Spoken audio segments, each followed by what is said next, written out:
Hello world, Dano here, stacking paper as always. And today we are reviewing Elric of Melniboné by Michael Moorcock.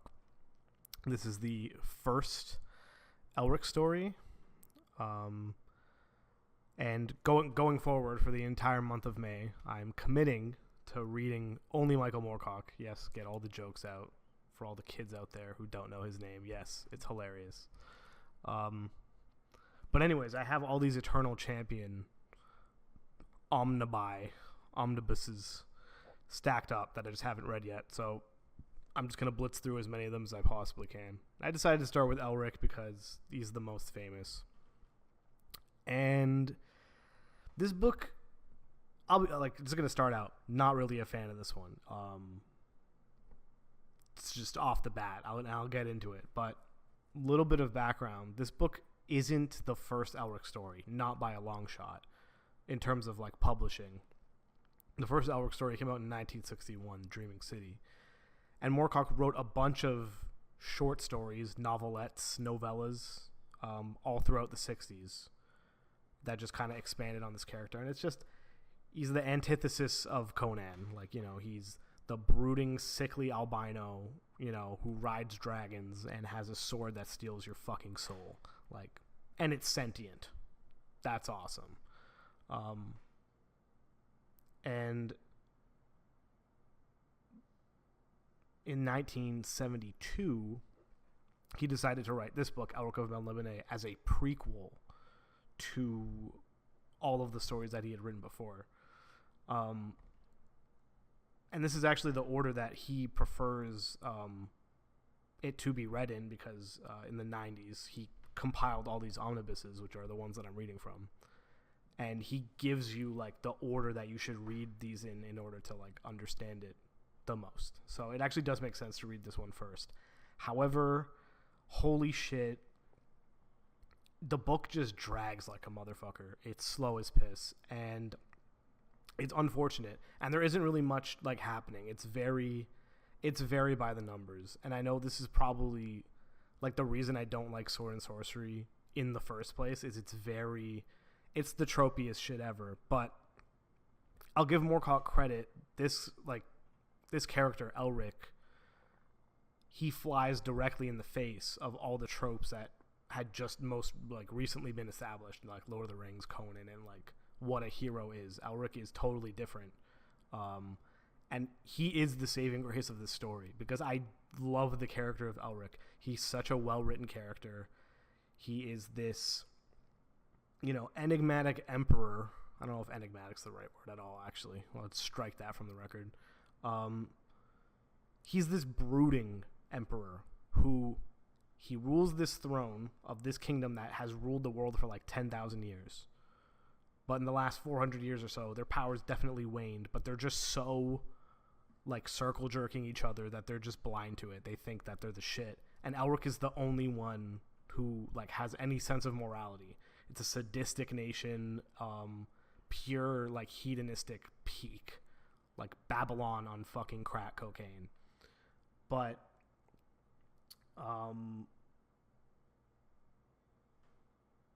basically the real meat of his conflict is that he has to try to find a way to make his nation prosper somehow and be a force for good, even though it's his nation is fully aligned with chaos. The Eternal Champion, it's all about law and chaos.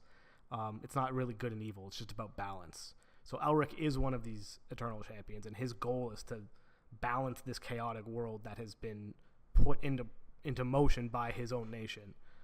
So all of that is really compelling. But there's just no fucking plot. There is a plot. It's just so boring that it's unfortunate. Essentially, this book just serves as a lore build, just a platform. It's just a platform on which to build upon, which is I get it, it's necessary, but it's just unfortunate because it's just, there's just not much happens. This is going to be a spoiler review, but there's really not much for me to spoil, because what even really happens in this book? They get attacked. He rebukes it. His cousin Yurkun, who wants to usurp his throne, Avi, he's cartoonishly evil bad guy. Although, actually, I kind of take that back. He's not cartoonish because his whole thing is all of the Melnibonéans look at Elric and see him as this big pussy, basically, because they're like, you're not sadistic. You have this like sense of morality that they like fundamentally cannot understand, which is like, I love that conflict. And Yyrkoon, he wants to usurp and be like, let's get a real Melniboné on the throne. Let's like start pillaging people again. Let's show the young kingdoms what's up. So he just kicks Elric into the fucking sea with all his armor on. He should die.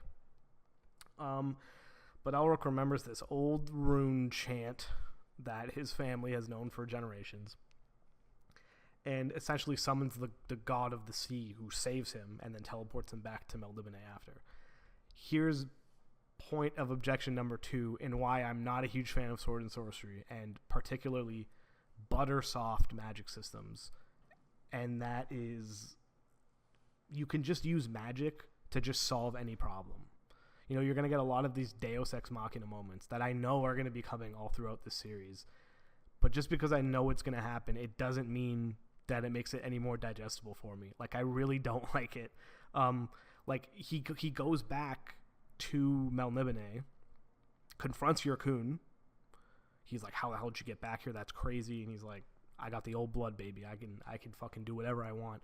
Yyrkoon actually submits a bit and is like, okay, fine, I'll go like to my cell, because he should die. And even Yyrkoon is like, yeah, like this is treachery, like you should kill me. But Elric is just like, nope, I'm gonna be a good guy and give you mercy, which, spoiler alert, is never going to work out for him. So he lets him go, and then like fucking 3 milliseconds later, guards come in and they're like, Yyrkoon escaped. And they're like, how do you do that? Sorcery. It's like, oh fuck, okay, because Yyrkoon is also good at sorcery. So is Elric, because Elric's whole thing is he just sat and read fucking books all day because he's weak as shit. But he's also somehow like the best swordsman. It's kind of weird how he's both those things. I do like the you know, philosopher angle. Like, he read so much books, and therefore that's also why he has all this morality, but it's also why he knows all this fucking magic and can do crazy shit. But yeah, the whole like, yeah, sorcery can just, there's no like limit to what it can do, essentially, because there's been no established limits at any point. You know, Moorcock can just say he waved his hand and this happened, and you just have to be like, yeah, cool, I guess he can do that. And I get why people love that shit, because it is very, I don't want to sound like super pretentious and be like it's super dumbed down, but it is what it is. Like, it is just, you know, don't think about it too much. Just, he's a fucking sorcerer. They can do that. So anyway, so Yyrkoon can magically teleport. Actually, I lied. He didn't teleport, I guess, but it does time skip a bit. I forget about this. Like, months go by, and they tell Elric, listen, you got to go get this guy because he's amassing an army against you. So you better go nip this shit in the bud. And somewhere in between here, Elric calls the gods of chaos, one of the chaos lords, because Melniboné worships them. They're like, it's weird, man. Like, they're connected to them, but it's almost like the people of Melniboné, they don't know like their own grandeur. They don't realize what it's possible for them to do, because this knowledge has been lost, because they've just been getting so cocky. They've never had to like re-cement their power because they've just always had it. So there's all this old, like, not technology, but like magic and like knowledge that most people just don't have, but Elric does because he fucking reads a lot. So he summons the Chaos Lord, unknowingly becomes a slave to him, which is, I mean, that's probably not going to work out very well for him. All to make a long story short, because there's so much filler that happens here. He has to get a ship that can sail across land as well as sea, which is cool. But it takes so long for it to get there. They're just aimlessly talking until it happens. Then they get on the ship.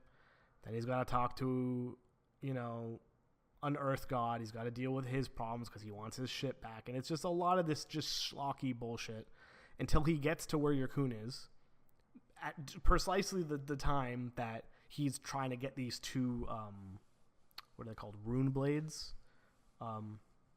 These mad, super powerful swords that come from another realm that Yurkun wants to kill Elric, but obviously conveniently there's two of them, and boys rock moment ensues where he just walks in and says, "Let's do this," essentially. Fucking Stormbringer teleports to his hand, and they have a little clash. Elric can tell that the sword is alive and is trying to actively kill Yurkun, and he's like, "Nah, man, I'm the master here. I'm the captain." But yeah, he beats Yurkun. They go back to Melniboné, which again, they do the same thing where they're magically trapped. They can't leave this room that they're in. So Elric has to summon the Chaos Lord again to get another favor and get teleported back to Melniboné. And then this is the part that made the least sense to me. They get to Melniboné, and immediately, he says, "Yeah, I gotta go. I can't stay here. I gotta go traverse the young kingdoms and see what they're doing because he's gotta reform Melniboné." Also, because of how forgettable, I didn't even mention that he has a love interest who is the sister of Yurkun. But it's like, yeah, she doesn't do anything, so she's really not important. She's just the damsel, right, basically. So the whole reason he went after Yurkun is not just because he's amassing an army, but because he took Cymoral. Cymoral? I don't fucking know. So yeah, flash forward to the end. He says, "Yeah, I gotta leave," and Cymoral, she literally says what like the whole audience must be saying, what I was saying. She says, "Are you out of your fucking mind?" Essentially, you just took Yurkun down, and now you're just gonna leave. Not only leave, but your great plan is to leave, go travel the Young Kingdom, see like how you can reform Melniboné, and in the meantime, put Yurkun on the throne, the guy that's been trying to usurp you, that you just fought twice to bring back here, not kill him, and then you're gonna let him rule in your stead. What? It's just like, holy crap! It's like I can't help but feel like he's mental, like Michael Moorcock, the author, is like mentally stunting fucking Elric, because like, yeah, I get it. He's the only one with morality, and that's why he's showing him mercy. But he should also be intelligent enough to realize that this mercy that he's bestowing upon this Melnibonéan, it's not like he's going to absorb that and go, "Wow, that was a nice thing he did." He's just going to keep being a Melnibonéan. So, like, obviously he's going to betray you again. Like, why would... It's fucking mind-boggling, to be honest. Like, the more I talk about this book, the more I don't like it. It's heartbreaking, because I have so many friends that I know love this shit. But, yeah, this book was... I'll still give it, like, a 6. Just because, honestly, Elric carries. Elric, the character, is intriguing enough. But it's just, like, there's no plot. There's a lot of fucking magic solving problems and a lot of really suspicious decisions. But, here's the hoping. I hope it gets better. The next one I'll be reading, that I'm already reading, is Fortress of the Pearl, which is the second book chronologically, but this book was written like 17 years after Elric of Melniboné. So Elric of Melniboné is 72. This book was written in 1989. So it's another kind of retroactive prequel, but it takes place right after the first book. So what I'm hoping is, I understand the big like central character and plot point of the Elric series is his relationship with Stormbringer. The fact that it's a sentient sword, so he's going to start communicating with it at some point, I know. Whether directly or he's already kind of communicating with it indirectly with just like the vibe and how he's feeling.